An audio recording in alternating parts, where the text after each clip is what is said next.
के असली भाव को समझना जरूरी है। यह गीत तो देश के जल, जंगल, जमीन, हरियाली और निर्मल हवा की वंदना को समर्पित है।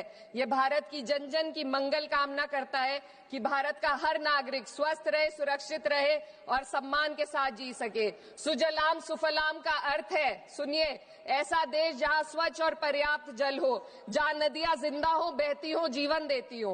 अध्यक्ष महोदय, लेकिन अब जरा यमुना का हाल देखिए। दिल्ली प्रदूषण नियंत्रण समिति की 2025 की रिपोर्ट बताती है कि यमुना के कई हिस्सों में बीओडी स्तर 127 mg पर लीटर है तक पहुंच चुका है, जबकि किसी जीवित नदी के लिए ये 3 mg पर लीटर से कम होना चाहिए।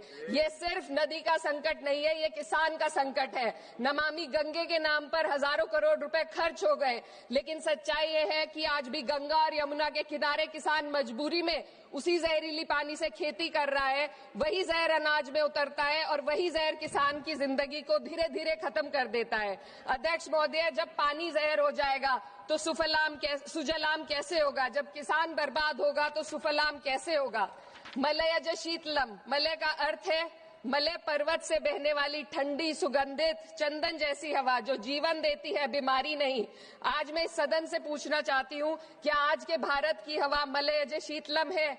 नहीं अध्यक्ष जी, बस संसद से बाहर कदम रखिए, एक गहरी सांस लीजिए। ये चंदन की महक नहीं, ये जहर है जो आपके हमारे फेफड़ों में उतर रहा है।